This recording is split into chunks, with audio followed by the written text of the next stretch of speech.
Hello everyone.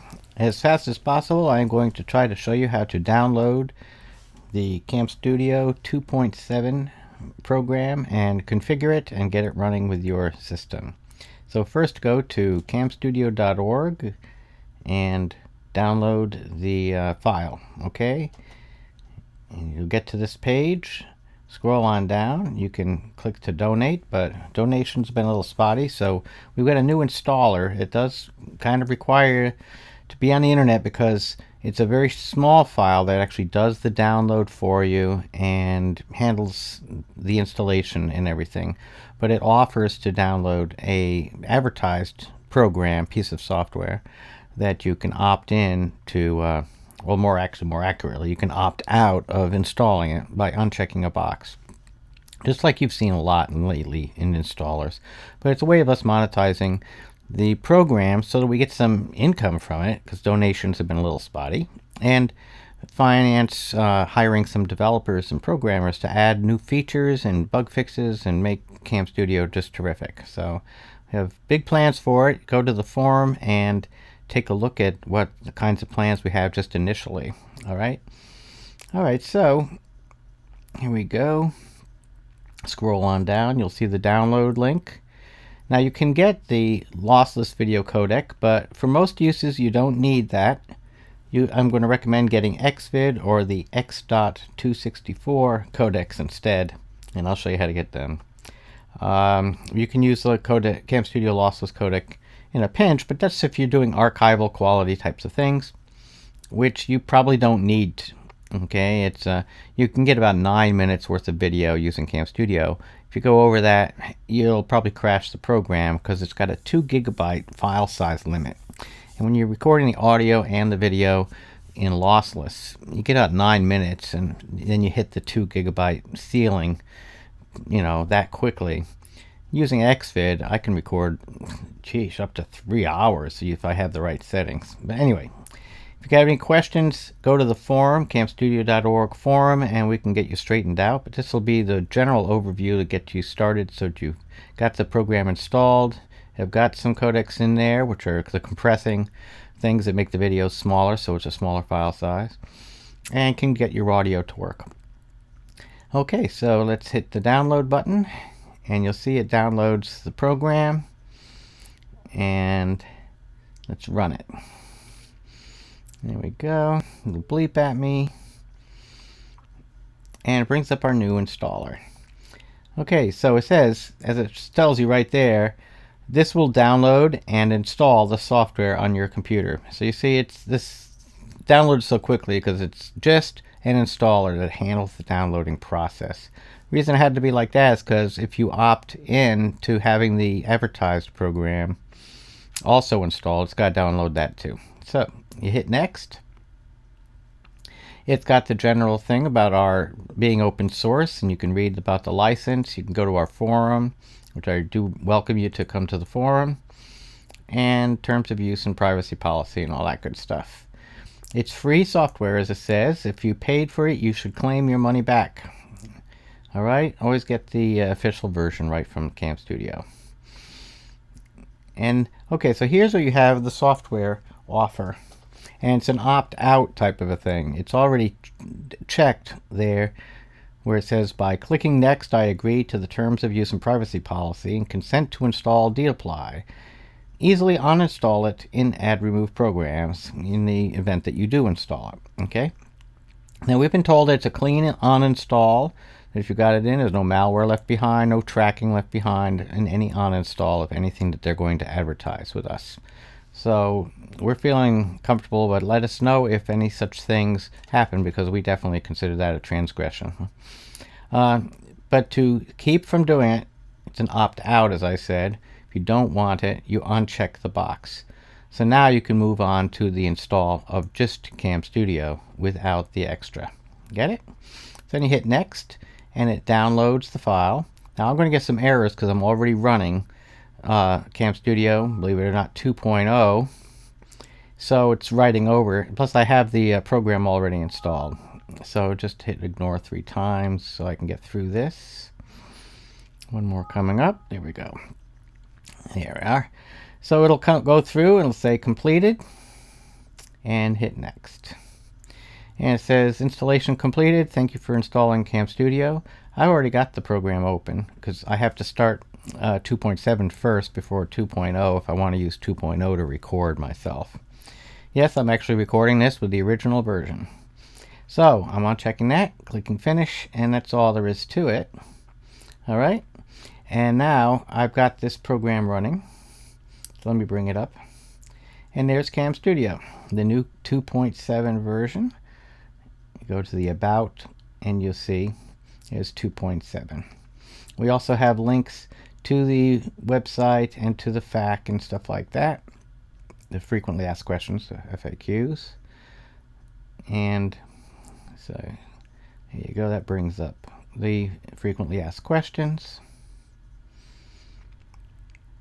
And the other brings up the home page, which we're at now. Okay.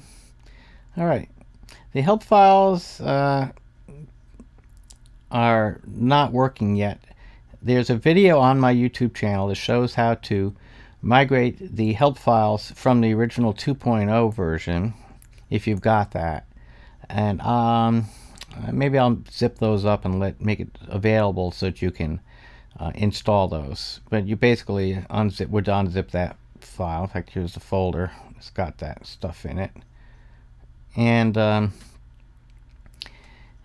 you would just copy those files into the CamStudio folder. Okay. All right. So now you've got the program. It's up and running.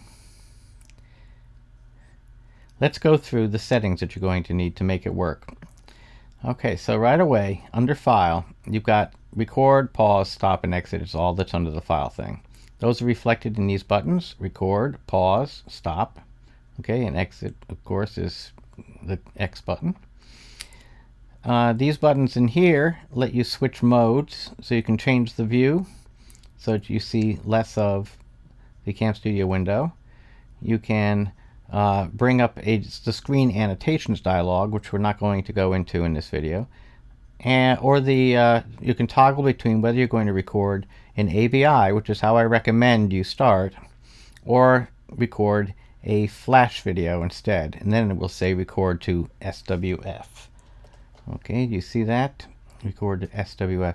I recommend that you not record to SWF, but record to AVI first. And you can use far superior encoders to flash to make better flash versions of your videos from a good raw AVI that you've made. Okay, but in a pinch, if you just know you're going to go to SWF anyway, you can use this. And there's options under here for record to flash options. I highly recommend checking this box here, display conversion options, before generating the SWF file. Okay, because that will let you make changes to how it gets displayed and all kinds of things, where you put it. I would not recommend deleting the intermediate AVI file upon completion. I would keep that in case something breaks, so I would uncheck that. So there you go. In my opinion, that's what should be the defaults. Let's see. Yes, and I can't get a zoom it to work at the same time as a fly out. Yeah. So anyway, all right. Let's go through the region portion. We'll just go through these menus in order. It starts up in fixed region with it in a little teeny 320 by 240 video. That's a very small little window, and especially in today's big screens. You'll probably want to up this to at least 1280 by 720, which is an HD size that YouTube likes. So let's go ahead and do that. 1280 by 720. Okay, so to give you an idea, this window here is 1280 by 720 right there. Okay, and on a full 1080p monitor.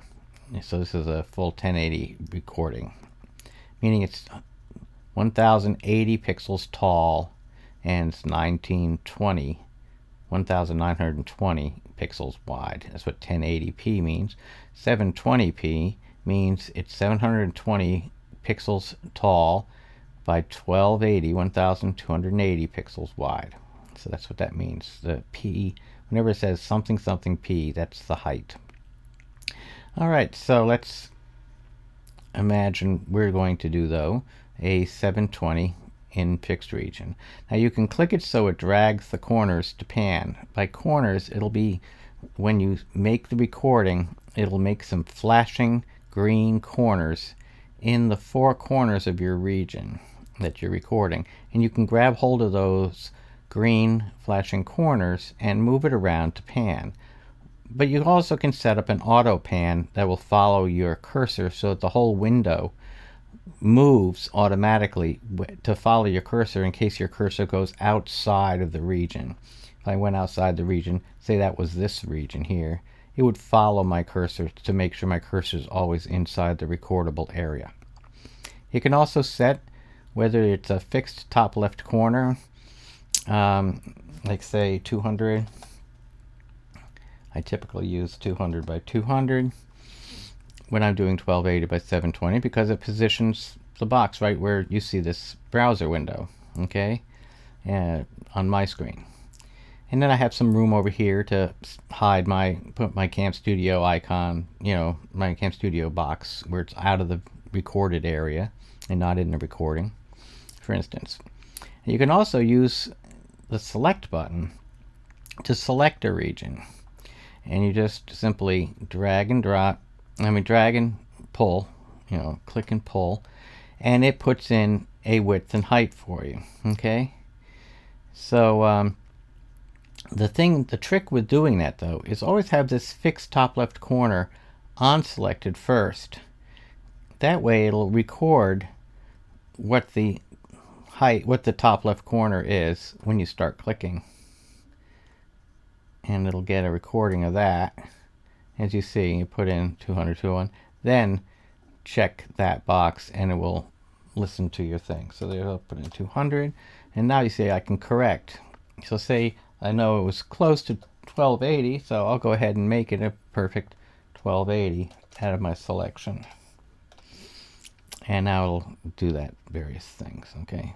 So that's a way you can use the select button to drag and drop and get a corner. I'll include drags corners to pan so we can demo that in a minute. Now the other choice is window. And window, when you push the record button, will ask you to click on a window and then it'll start recording. Okay, so if you select this as your thing, a little dialog will come up. I'll go ahead and show you. See, click on window to be captured. And so you would then click on the window that you want captured, and away we go. So let's just stop that. It's going to try to save. There we go. So again, it says click on window to be captured. If I click on this one, now you can see those flashing corners that I was talking about. You see the corners are flashing, and you can drag those in order to move the location of the recording region just by clicking on any one of the four and moving them around. It's a little tricky sometimes, but it does work. Okay, so let's get back our CamStudio window. Now a lot of times people will have this flashing open here, and they will close that. They'll close the wrong thing. They'll close the flashing and not have closed CamStudio. So they'll try to start up CamStudio again, and they'll have CamStudio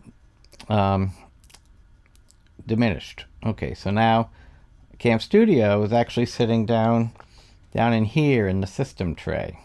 Okay, and to get to it, to turn it off, to stop it, I would have to right click on it here and hit stop. Okay, or double click it and bring it up and then hit stop. It'll try to save. It's a mistake to think that, you'll notice the flashing thing stays. Let's go ahead and bring that up again. notice that if I go ahead and diminish this to the system tray, which you can have happen to all of the, there we go, you can have it, make that happen every single time. That then if I close this right here, and I right click on it, say close window, I've really only created this terrible situation where now the flashing is flashing like mad. So how do I get rid of it? People freak out, of course, when they see this happening. You have to push stop. You have to get the program up and hit stop. And then it finally stops. So, you ever wonder why I get people complaining? Yes, it's because they right-clicked down here on the flashing window and they thought it was the CamStudio window. They closed the flashing, which left the program in kind of a crazy position. It doesn't know what's going on, and it creates that light show that you just saw. All right, so hope that recorded well. So don't ever try to end the program from there. If you've diminished the program, keep in mind it doesn't diminish down here to the task bar. What will still be in the taskbar if you're recording and you've got the flashing windows showing, then the flashing will be down here. The program itself is sitting over here in the tray bar. Okay, you bring it back up by double clicking there, or by right clicking and selecting stop, for instance. Okay. All right, so it was a very important little piece you just learned. Let's go back to fixed region. Here we are. And now let's run through the options really quick. Now in video options, it's going to show you in this drop down, one of the things that got fixed is that it now shows all the codecs that are installed in your machine. So you can go and get any of these codecs. FFD show, Cinepac's already on a lot of computers, DivX still out there, Xvid, the UT video codec. These are all compressor decompressor things that act like zip for video. They compress the video and make it so the file size is smaller. If you didn't do any kind of compression to video, the file sizes get really big. As I mentioned, the lossless codec that we have available, the maximum we can record is about 9 minutes, and then the program crashes because we hit the ceiling of 2 gigabytes. Something like Xvid, which is the one I use for everything pretty much, is that lets me get if I record at 10 frames a second and don't record that many keyframes, just one every 200 milliseconds or so, every 200 frames. A keyframe is a full recording of every single pixel on the screen, and in between it just records what changed. So if I kind of space those out, so I'm only grabbing a full every pixel recording every 200 frames, I'm grabbing less information, and so my file sizes don't grow big as fast. Okay, so and that's right here, set keyframe every. We've set up some really useful standards that you can just stick with, so you can pretty much move on right now after selecting the codec and just get down to recording. In fact, you could just make a decent recording with Microsoft Video 1, though I would set the thing a little bit higher than 70. Personally, I'd go to 100. This slider really only applies to Microsoft Video 1, which, if you see, the configuration is, there's some settings in here. You go ahead and turn them up. Use 90 at least here. And, it looks blocky. You get all kinds of weird things out of Microsoft Video 1. But always record some experiments first and see how much time you can get with audio, especially, to make sure you don't go over the 2 gigabytes. While you're recording, it starts showing you an idea what your file size is for the video, but it's not really perfectly accurate. You got to do some tests, all right, and find out what your maximums are with the settings that you decide are your favorites. As you can see, the program came up with capture frames every at 100 and playback rate at 10. That's because that's what I'm recording presently with as an average. The program, when you get it, program when you get it will have auto check and it will be set to 50/20. So it'll be at 50 milliseconds, 20 frames a second.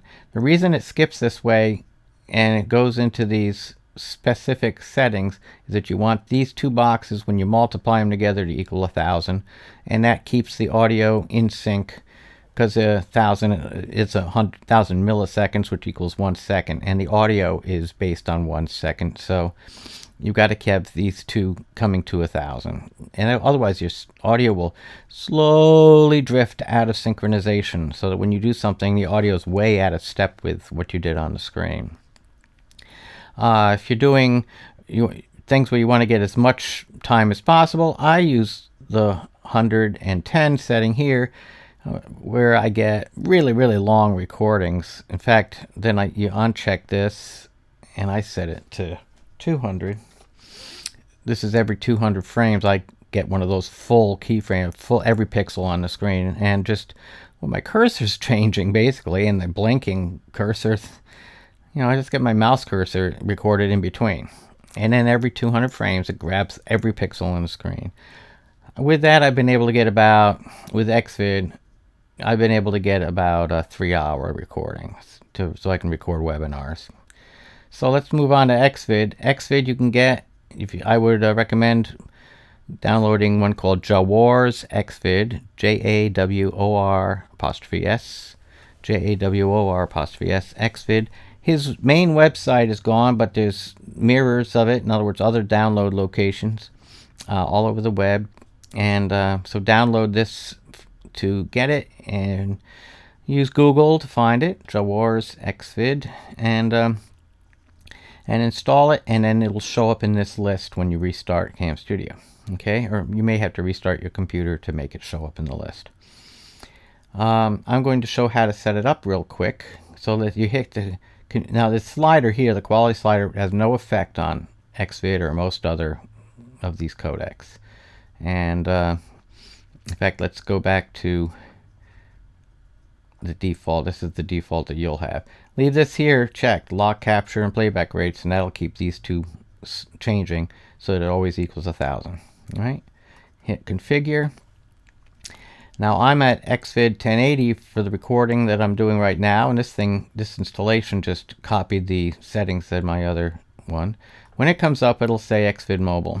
Okay, if you're doing a 720, change it to 720, like this size window. Remember, we set up the fixed settings to be a 720, and we also made this window to be 720. And single pass is usually good enough. Some people that do things with more full motion use multiple passes, but that's beyond the scope of this. I'm just trying to get you going. Set this to 1. That's the best quality. And this will be set to general purpose down here. Okay, and that'll get you going. You'll be fine. The thing will run. Everything will work. If you're a game recorder and you want just a little bit more speed out of things, see this where it says BVOPs? Just uncheck that. Okay, I'm going to leave it checked for now, but uncheck that. And then under here, down at the bottom, quality preset, here it says general purpose. You can change that to real time. And that may give you smoother videos for game recordings. Okay, so that's for the game recording, folks. People that are doing any kind of tutorials, though, where it's just like what you're looking at now, a software type screen or a browser screen or PowerPoint slides, these other settings will do just fine. In fact, my 110 setting will do you just fine. All right, so also under other options down here at the bottom, sometimes depending on where you get your Xvid, you click that and this will be checked, display encoding status, and that's going to bring up a dumb window that's trying to show you the status of Xvid in real time as you're going. How useless for us, Just make sure that's unchecked and you won't be bothered by that window suddenly showing up on your screen and getting in the way. All right, so there's your settings. This is the setting for a 720. If I was going to do full screen on mine, as I'm doing now, I'd have it set to 1080. You see what I'm saying? Okay, so So that's your settings for that. Now we can get out of that. And say OK. Now the options for your cursor will set. Usually you want to show your cursor and should use the actual cursor. You might, in some occasions, want to hide the cursor so you don't see the cursor flying around. Say for a PowerPoint presentation, you want to take the chance of the cursor getting in the middle of the screen. But with the cursor showing, you can also choose a cursor highlight thing that allows you to have a circle show up around your cursor when you click, for instance. Well, it shows up anytime. It's just it makes the cursor more obvious by putting yellow around it. And that's just during the recording. You can also enable visual click feedback, so you can have a left button be red, for instance, and the right button be blue. Okay, so those are some nice new features that were added in 2.6 or 2.5. Okay, so I'm just going to use the show cursor thing and stay normal. Oh, what the heck, I will actually be making a recording, so I'll show you some colored cursors. So we'll highlight it and we'll enable both of these. There we go.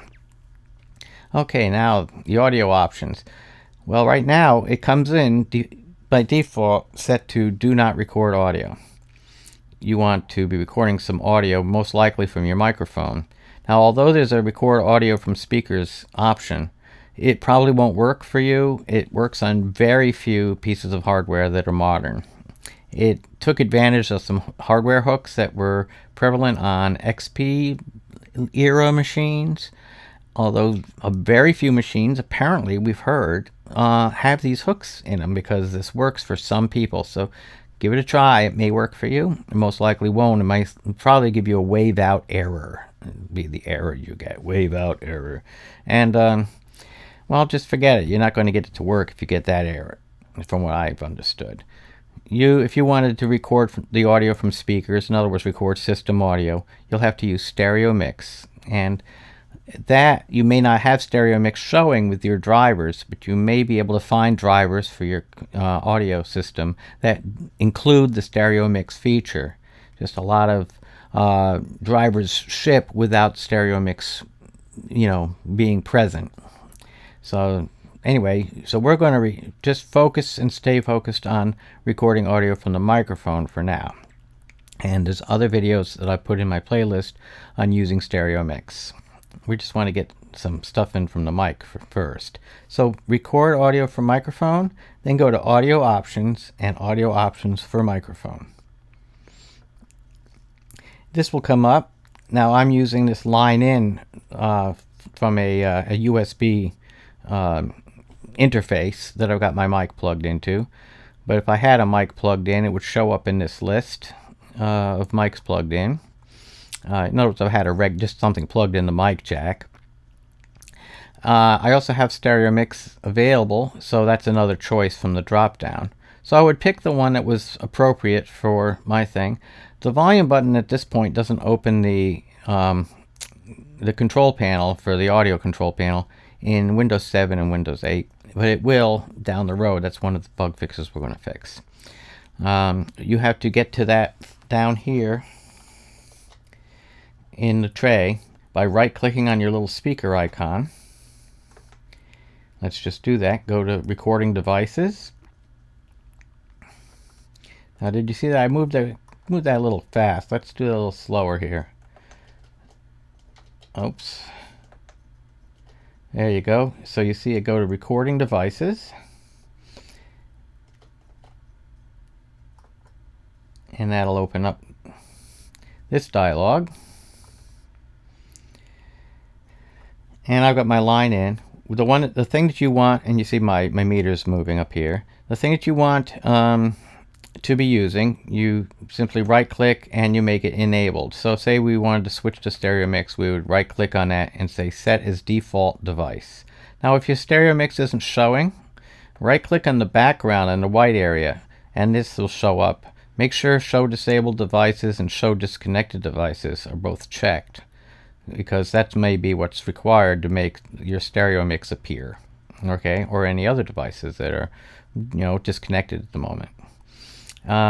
But you would then enable it, set as default device. Now, I will tell you a trick when you're using stereo mix is to use listen and send it to, say, if you're using your digital out, your SPDIF out, click on listen to this device, and it'll send the output from your system audio through stereo mix and back out to your speakers, so you'll be able to hear it. Okay, that's just a little extra. But we are using the line in. If I was using the microphone, I would enable that. Okay, there's no microphone plugged in, but if there was, I'd be able to set that as the default device. I've got my microphone plugged in through a line in USB interface. Then on playback, you see I've got line out. I can monitor things however I want if I had the listen hook turned on. There's definitely better ways to monitor though. All right, but we're not worried about that. We're just worried about getting our sound to get in. And so you have to, like I said, right click on the thing you want to use and set it as the default device, and then make sure that that is selected in CamStudio from the drop down menu here. Okay, it'll appear. Alrighty. Now, recording format, it'll come up default as a 22K stereo, which is kind of a, not great quality. It's okay quality. And it'll save you some on the file size because you're not recording full-blown audio. Okay? If you can live with the sound of it, it converts okay. It sounds okay.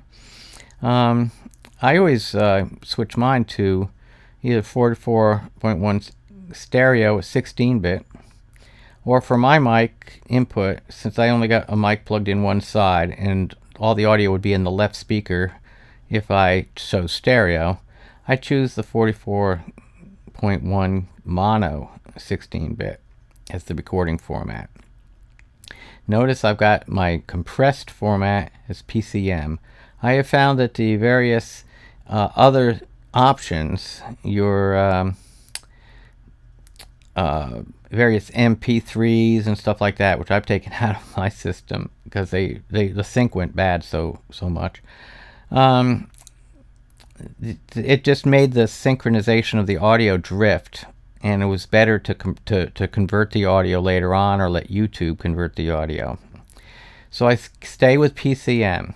Now, you can get pretty good results from Microsoft's AD-PCM is another option, and it doesn't drift. I've had no problems with drifting, and it will make the audio file size smaller. If you're doing mono like I am, you can also use GSM 6.10.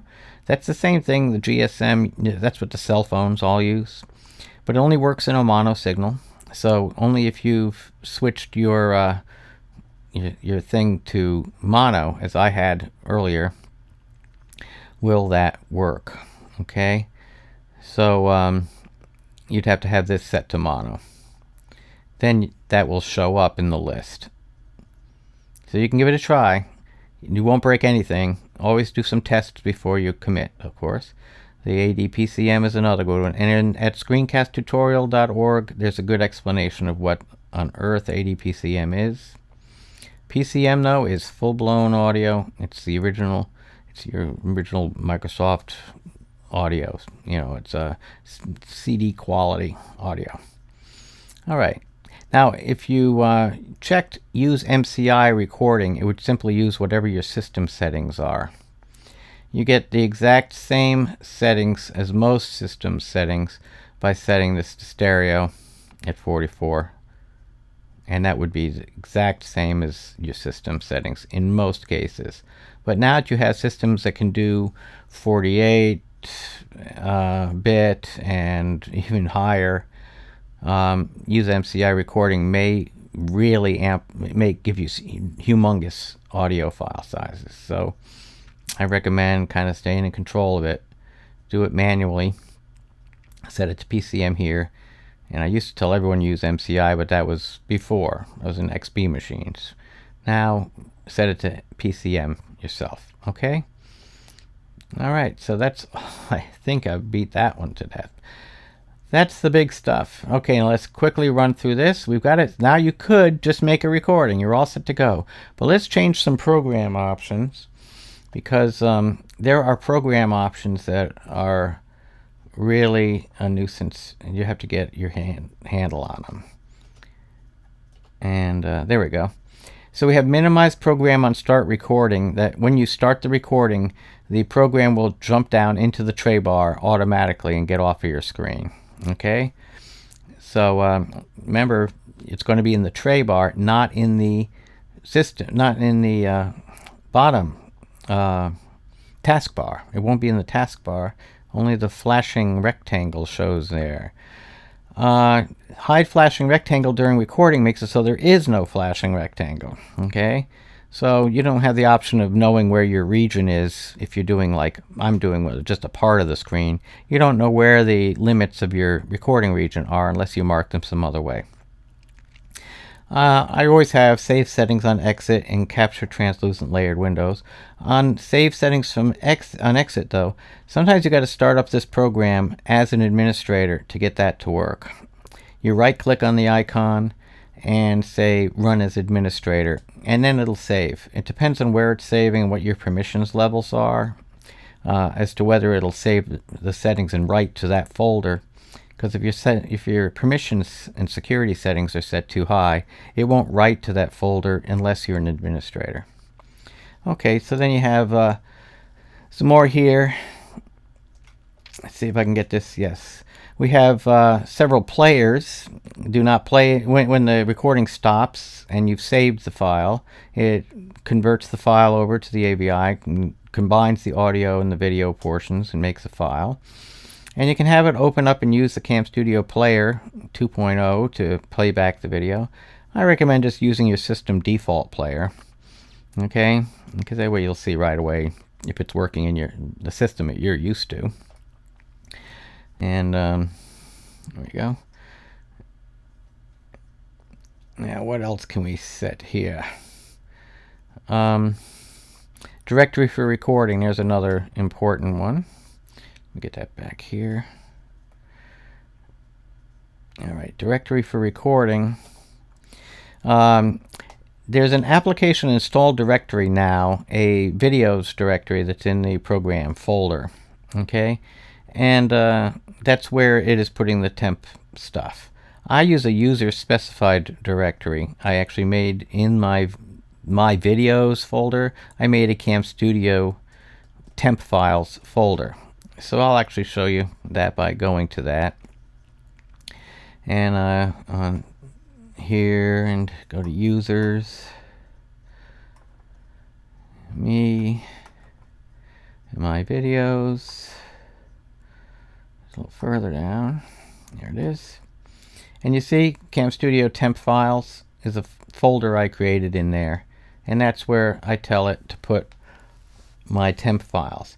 I also made a folder in that folder called fail-safe copies, where I copy my files before I hit save. When I'm done with the video and I've hit stop and it comes up with the dialog to save it somewhere, before I hit that, I always copy the temp files into a fail-safe copies folder in case something crashes, because I may be able to rescue things. But the temp files themselves I put into my own folder. Okay. All right, so there's another setting for you. Under program options again, the directory for recording we just set. Recording thread priority, normal is always just fine. Name of AVI file, I recommend setting ask for file name. Okay, so let's go here again. Name of AVI file, ask for file name is what you want. And that way it'll ask you where you want to put the file name. Now, some people like using automatic file name. It puts it into whatever you've set as the temp folder for the directory for recording up here. Okay, it puts your finished product in that same folder, and it names it with the date and time, a timestamp as the file name. So that's convenient for some people. They just want to be able to push the stop button, and then it automatically, puts the audio and the video together and saves it with that file name, and then it would be showing up in that folder. So let's go where this folder is. You go to your drive, into program files, CamStudio 2.7, and there you have the new videos folder, and that's where it's going to put your temp files as well as the finished product if you've got that selected to save automatically. All right. So if you didn't change anything in here, if you make the directory for recording be the application installed directory, and you have the name of AVI file be automatic file naming, then everything's going to wind up in this folder in your CamStudio 2.7 folder. All right, but I don't like doing that myself. Okay. All right, so now we've got everything set up. Let's go ahead and see if this will record. Now, you don't have to cover anything in the tools. That's advanced stuff. You just want to get a recording done. So now, when I hit record, you'll see me making a recording of making a recording. And there's the flashing going on. Oh no. So that's happening because I don't want to be showing the flash in this case, because I had closed that thing before. So let's just set program options to hide the flashing rectangle. Thank you very much. There we are. Okay, so now you see this comes up and it shows you that it started recording, and the actual input rate is 9 frames per second. So if you're getting a slow input rate, I am, because I'm already recording, you may have to up the playback rate and lower the capture frames, everything, settings in video options. In other words, here, if this will open without crash, oops, no, it crashed. Okay. I crashed the CamStudio thing. There we go. Have to open her up again. Well, anyway, so you obviously can't be recording at the same time. But if I had accomplished that recording, it would have come up with the save dialog. I won't be able to open this now, but we've gone far enough. You've seen how to get it, the basic thing happening. Then you just hit record. It would select the region, it'll record, push stop, and it'll ask you where you want to put it. If you've set it the way I showed you, you give it a file name, hit save, and then it should come up and play it back for you in your own player or in the CamStudio player if you use the default settings. All right, so I hope that got you rolling. If not, ask me some questions and I'll answer them over there at the CamStudio forums. Okay, that's again at camstudio.org forum, and you'll be golden. All right, take care.